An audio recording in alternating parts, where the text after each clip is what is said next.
Bonjour, c'est Maxime de Build and Run et ensemble nous allons découvrir le nouvel éditeur graphique d'Android Studio 2.2 qui marche de pair avec le Constraint Layout, cette nouvelle classe de mise en page disponible dans la librairie de support. Alors comment on va aborder ça?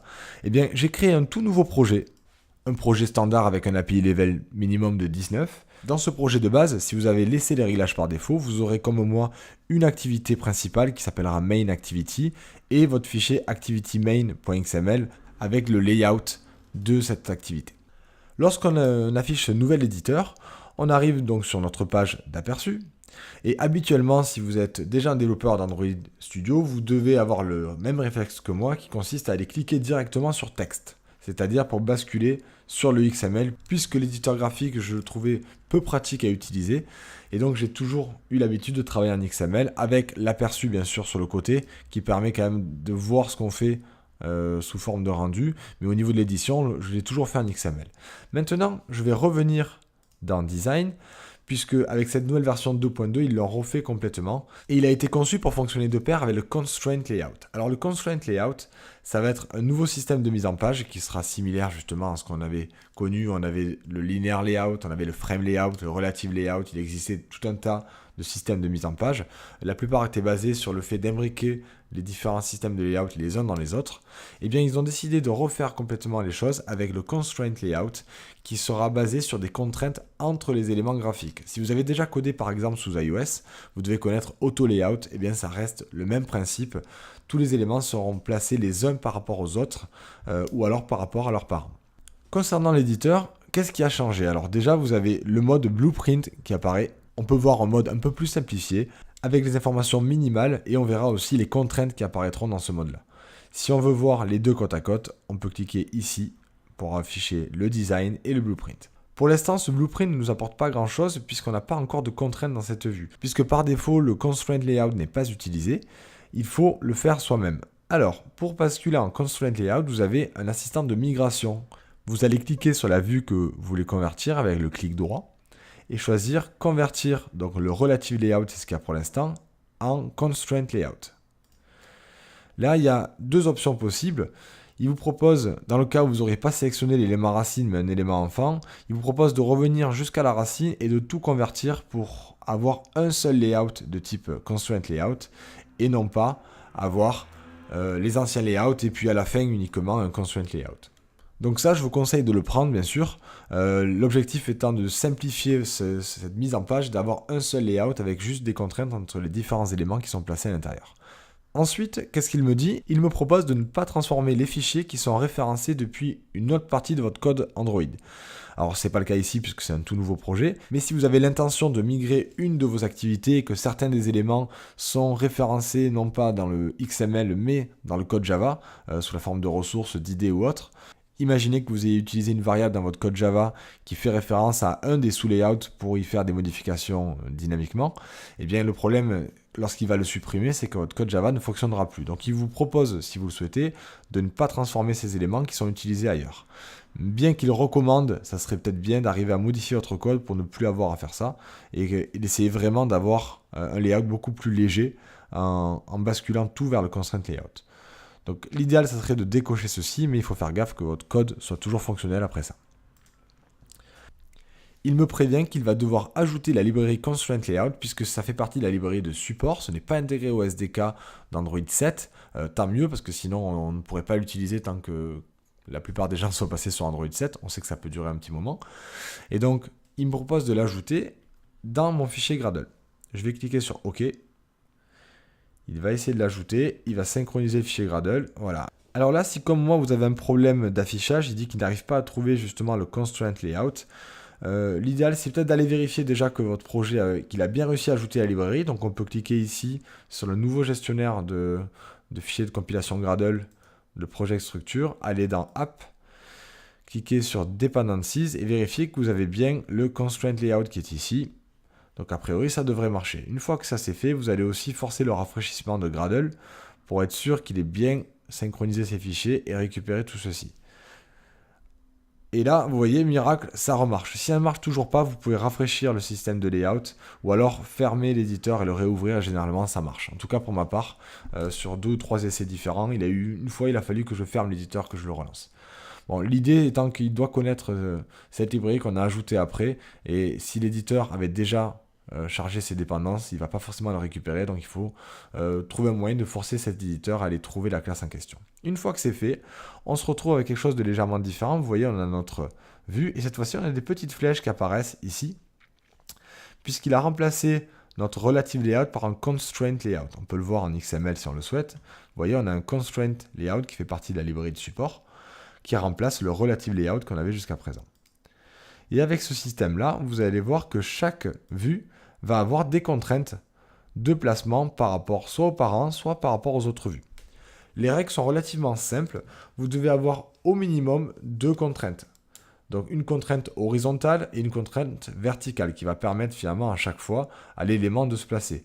Encore une fois, si vous avez déjà utilisé AutoLayout sous iOS, vous allez voir que c'est très similaire. Il lui faut un minimum d'informations pour dessiner correctement votre vue.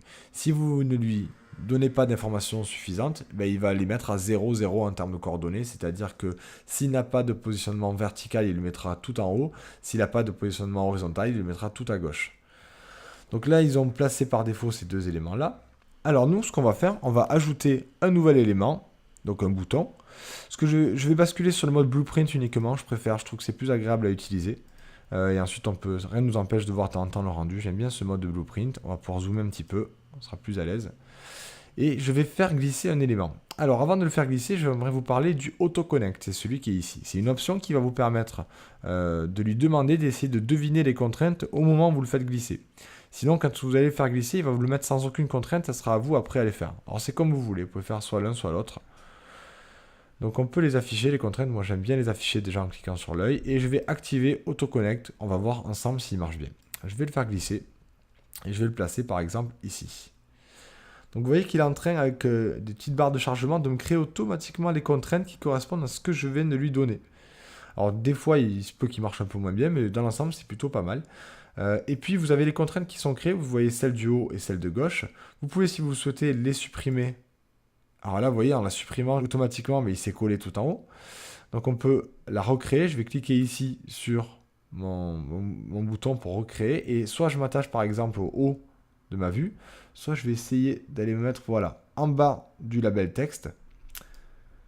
Donc il m'a collé mon élément en bas du label texte, il a perdu forcément la valeur 40 que j'avais tout à l'heure, mais il n'y a pas de problème, je vais pouvoir la remettre, je vais cliquer donc sur mon bouton, je vois ici l'inspecteur de propriété ici, et je peux soit prendre une des valeurs proposées par défaut, si je prends 32, vous voyez qu'il descend automatiquement mon bouton de 32.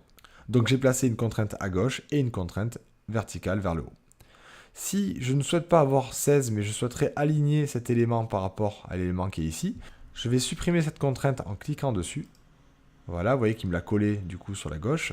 Et je vais cliquer ici pour recréer la contrainte. Cette fois-ci, je vais me mettre ici, vous voyez, sur le bord gauche du Hello World. Et automatiquement, vous voyez qu'il m'a aligné les contraintes ensemble. Ça veut dire que si je décide de déplacer ce Hello World en cliquant dessus et en changeant la marge de gauche en le mettant à 32, vous voyez qu'il y a tout qui va se déplacer ensemble. Donc il sera intimement lié à la partie gauche de ce label. Donc vous voyez que c'est relativement simple. Il ne faut pas oublier bien sûr des contraintes parce que dès que vous les oubliez naturellement, il va se coller tout en haut. Il a besoin d'avoir toujours au minimum 2 contraintes, une horizontale et une verticale. Alors ça peut être par le bas ou par le haut, ou par la gauche ou par la droite, comme vous voulez. Vous pouvez aussi, si vous le souhaitez, alors je vais faire glisser un autre élément. On va le mettre ici. Alors là, il essaie de me créer des contraintes, mais ce n'est pas forcément celle que je veux. Celle du haut peut me convenir, mais j'aimerais finalement que ce bouton soit centré horizontalement dans la vue parente. Donc je vais supprimer cette contrainte-là. Automatiquement, vous voyez qu'il se place ici. Et je vais attacher le bord droite à la droite du parent. Et je vais attacher aussi le bord gauche à la gauche du parent. Et là, vous voyez que vous avez un système de ressort. Il est attaché des deux côtés. Donc vous allez pouvoir... Par défaut, il le met à 50%, mais vous avez ici ce qu'ils appellent le biais qui va pouvoir être changé. Si vous voulez mettre par exemple 25% ici, il sera placé à 25% de ce côté-là et 75% de l'autre. Donc vous pouvez, comme vous le souhaitez, le placer soit centré parfaitement. Donc c'est bien en pourcentage, c'est pas en pixels qu'on parle, et vous placez votre élément comme vous le souhaitez. Voilà pour cette première approche, je trouve que c'est un outil qui est vraiment sympa à utiliser. Ce mode justement Blueprint, je le trouve plutôt pas mal. Vous pouvez revenir dans le mode normal. Alors, vous voyez, le mode normal, des fois, il a des petits soucis pour moi. Alors, je pense que ça va être résolu rapidement, ce genre de soucis. C'est juste des problèmes de rafraîchissement. Vous avez aussi ici les warnings et les erreurs du fichier XML. Donc, vous pouvez voir ce qui lui va pas. Alors là, forcément, ce qui lui plaît pas, c'est que j'ai mis les textes. C'est les textes par défaut. Et il vaut mieux utiliser des ressources. Mais il vous affichera tous les warnings et les erreurs directement ici, sans avoir besoin de passer dans le fichier XML pour les voir. Un autre point qui me paraissait intéressant à relever, peut-être que certains l'ont déjà vu, c'est l'éditeur de propriété qui a beaucoup changé. Si je prends mon bouton par exemple, vous vous rappelez peut-être avant de cette apparence-là, c'est-à-dire l'éditeur avec toutes les propriétés possibles et imaginables sur un bouton. Du coup, on ne s'en servait jamais parce qu'on n'arrivait jamais à trouver celle qui nous intéressait rapidement. Alors que maintenant, on a le mode, on va dire, essentiel qui nous affiche uniquement les propriétés les plus utilisées pour les boutons. Si je passe sur un label, j'aurai des propriétés différentes.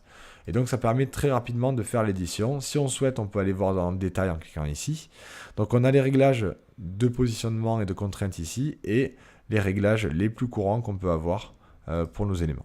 Autre information importante, évitez d'utiliser le match parent lorsque vous êtes en constraint layout, puisqu'il n'est pas conçu pour fonctionner avec ceci, puisque le match parent va être aussi grand que le parent. Le mieux à faire, c'est soit d'avoir du wrap content, c'est justement les flèches que vous avez là. Les flèches représentent le wrap content. Si je clique dessus, là, vous voyez, vous pouvez aussi fixer la taille définitivement à la taille que vous voyez ici et que vous pouvez changer là. Forcément, c'est déconseillé dès que vous avez du texte puisque ça ne se mettra pas correctement à jour en fonction des différentes langues. Soit vous avez le mode 0DP qui veut dire en gros faire confiance aux contraintes fournies par Constraint Layout et donc ne respecter que les contraintes.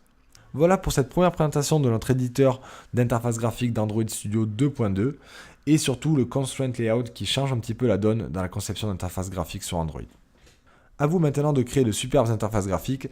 N'oubliez pas de nous suivre sur YouTube et venez nous voir sur buildandrun.fr pour partager vos expériences de développement sur mobile.